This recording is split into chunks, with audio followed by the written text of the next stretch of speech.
সেপাইরা, সেপাইরা, কতবার বলেছি তোমাদের, টিয়াগুলো আমার বাগান নষ্ট করে দিচ্ছে, সব ফলগুলো নষ্ট করেও। আমি আরো রাগারাগে, তাড়িয়ে দাও ওটাকে এখান থেকে। মহারাজ, আপনি যেমনটা আদেশ করবেন, একটাও টিয়া পাখি দেখতে পাবেন না আপনি। যাও এখান থেকে। জানি না কোথা থেকে আসে এত টিয়া পাখি। চলো যাও, না হলে মহারাজ সব কটাকে খাঁচায় পুরে দেবে।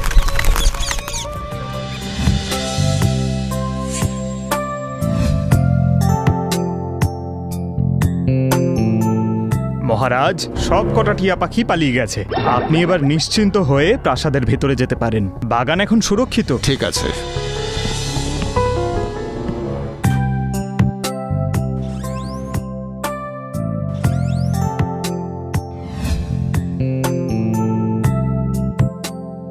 আপনার মুখ তো দিন দিন উজ্জ্বল হয়ে উঠছে মহারাজ, চোখ মুখের তেজ বেড়েই চলেছে। এসবই আমার স্বাদের বাগানের ফলের কামাল। ওই ফলগুলো খেয়েই আমি সুস্থ থাকি, শক্তি পাই। বাবা, বাবা, আমার ওটা চাই, আমার ওটা চাই। কি হয়েছে? কি চাই সূর্য? বাবা, কিছুক্ষণ আগে বাগানে অনেক পাখি ছিল, এখন আর একটাও নেই। আমার ওদেরই চাই, ওদেরকেই চাই আমার। বাবা, ওই পাখিগুলো আমার বাগানের ক্ষতি করছিল, আমাদের ফলগুলোকে এঁঠো করে দিত, নষ্ট করে দিত ওগুলো। ওই পাখিগুলো ভালো নয়, কাজেই ওই পাখিগুলোর কথা ভুলে যাও। মা, জেদ করতে নেই সোনা, বাবা তো ঠিকই বলেছেন।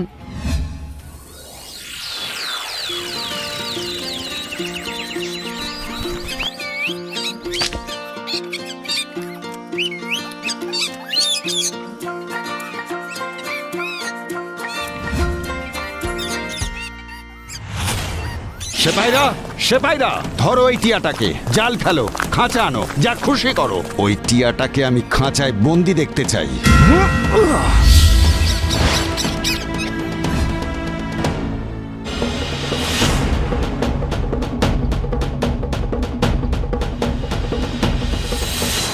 মহারাজ, আপনার এই উড়ন্ত শত্রুকে ধরে নিয়ে এসেছি আমি। এতদিনে একটা কাজের মতো কাজ করেছো, নাও এই হলো তোমার উপহার। আমি প্রতিদিন একে এর কাজের জন্য উচিত শিক্ষা দেব।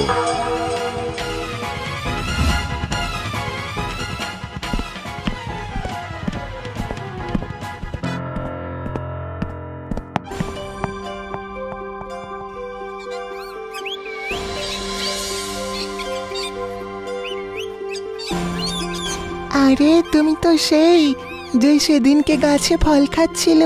তোমাকে কে ধরলো? বাবা, তুমি এই বন্দি টিয়ার সাথে কি কথা বলছো? ও কি অপরাধ করেছে বাবা? নষ্ট করার অপরাধ, রাজার প্রিয় বাগানের ফল নষ্ট করার অপরাধ পুত্র। হে মহারাজ, আমাকে ছেড়ে দাও, আমি আর তোমার বাগানে আসবো না। একটুখানি খাবারের জন্য আমাকে সারা জীবনের মতো বন্দি করে রেখো না। আরে বাহ, তুমি কথা বলতে পারো, এ তো খুবই ভালো কথা। এবার তোমার শাস্তি দিয়ে আরো আনন্দ পাবো। আমার মতো একটা ছোট পাখির উপর কেন নিজের পরাক্রম দেখাচ্ছেন? ছেড়ে দিন আমাকে। অপরাধীকে কখনো ক্ষমা করে না এই রাজা, তা সে ছোটই হোক বা বড়। বন্দি থাকো ওই খাঁচায়। এসো পুত্র।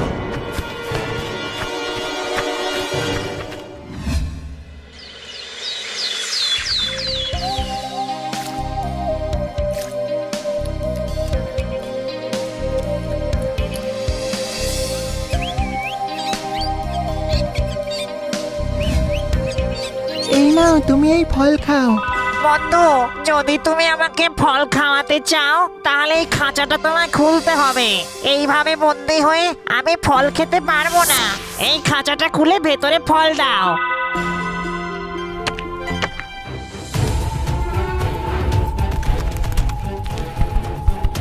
ধন্যবাদ বন্ধু, তুমি আমাকে মুক্ত করে দিলে।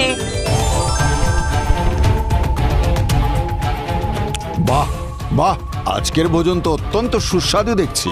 রানী, আজ আমি তোমায় একটা উপহার দেব।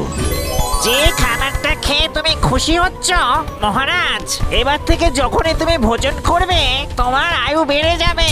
তুমি যখনই খাবার ও জল খাবে তুমি বুড়ো হতে থাকবে। এটা আমার অভিশাপ। এ কি বলছে সব মূর্খ টিয়াটা? এবার আমি আসছি মহারাজ। সিপাইরা, কোথায় গেল সব? কেউ ধরো এই টিয়াটাকে, যাও।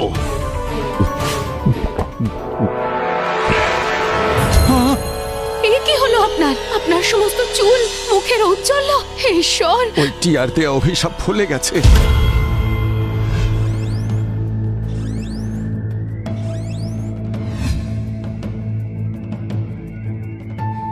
মহারাজ, কাল থেকে আপনি কিচ্ছু খাননি। এরকম করলে তো আপনি অসুস্থ হয়ে পড়বেন, কিন্তু খেলেও তো আপনার বিপদ বাড়বে। কিন্তু আমি থাকতে এরকম কিচ্ছু হবে না। আমার গলার তেষ্টায় শুকিয়ে যাচ্ছে রানী, আমার পেট খিদের জ্বালায় জ্বলছে, কিন্তু আমি অপারগ।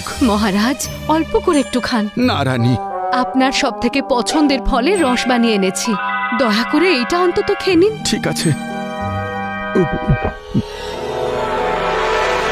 এই দেখো রানী, হে ঈশ্বর, শুধুমাত্র শরবত খাওয়াতেই আপনার বয়স বেড়ে গেল। তাড়াতাড়ি সাধু মহাত্মাদের ডেকে পাঠাও, আমাকে এই অভিশাপ থেকে মুক্ত করো। মহারাজ, এটা অভিশাপ, একে মন্ত্র দিয়ে এত শীঘ্র শেষ করা যাবে না। তাহলে কি আমি এইভাবেই মারা যাব? আমার বয়স বেড়ে যাবে প্রত্যেক দিন। মহারাজ, এর উপায় আছে। এখান থেকে 5 মাইল দূরে দক্ষিণ দিকে টিয়াপুর নামে একটি জায়গা আছে। ওখানে অনেক টিয়া পাখি আছে, আর সেখানেই একটি বৃক্ষ আছে। ওই বৃক্ষের সমস্ত ফল এঁঠো হয়ে যায় ওই টিয়া পাখি খাওয়ার জন্যে। 1 মাস প্রতি রাতে আপনাকে ওখানে যেতে হবে, আর ওই ফল পেড়ে খেতে হবে। অত দিন ধরে প্রত্যেক রাত্রে? হ্যাঁ মহারাজ।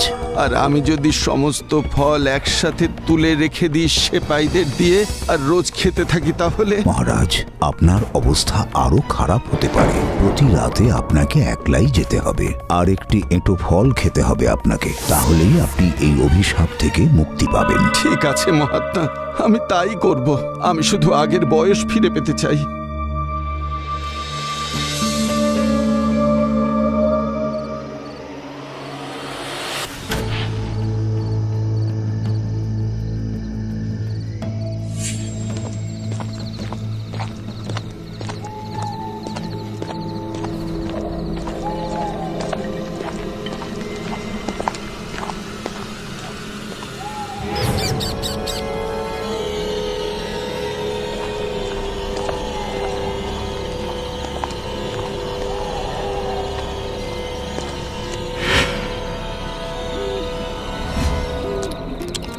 কি সুস্বাদু ফল এটি! আমার মনে হচ্ছে যেন জীবনে প্রথমবার এমন সুমিষ্ট ফল খাচ্ছি আমি।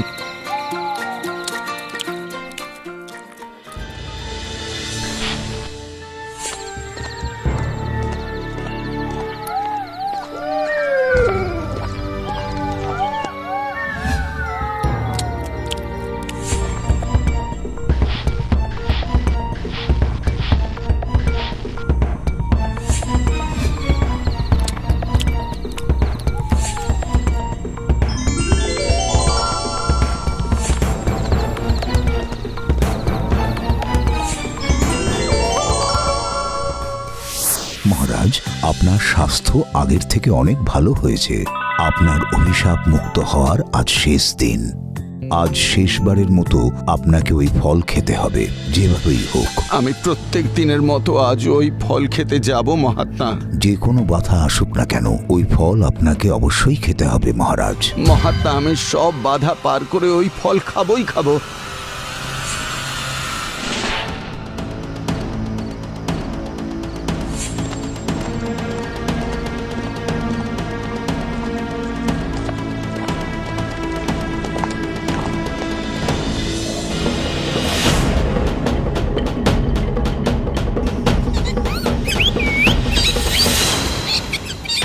চোর চোর চোর! আমি চোর নই, আমি রাজগড় কেল্লার রাজা অমরজিৎ। ও সেই রাজা, যে নিজের বাগান থেকে সমস্ত পাখিদের তাড়িয়ে দেয়, যে নিরপরাধ পাখিকে খাঁচায় বন্দি করে রাখে। আমি ভুল করেছিলাম, আমায় ক্ষমা করে দাও। কি হলো মহারাজ, চিনতে পারলেন আমাকে? কেউ তোমার ফল এঁটো না করে সেই জন্য তুমি সব পাখিকে নিজের মহল আর নগর থেকে বের করে দিয়েছো। আজকে এত দূর হেঁটে তুমি এলে, সেটাও আবার আমাদের এঁটো ফল খেতে। তুমি এই ফল খেতে পারো না, চলে যাও এখান থেকে। আমায় ক্ষমা করে দাও, আমি লজ্জিত আমার কাজের জন্য। আমি ভুলে গিয়েছিলাম প্রকৃতির সব জিনিসের ওপর সবার সমান অধিকার। আমায় ক্ষমা করে দাও। মনে রাখবেন মহারাজ, কখনো কোনো নিরীহ পশু পাখিদের ওপর অত্যাচার করবেন না। যান, এবার আপনি ফল খেতে পারেন। ধন্যবাদ।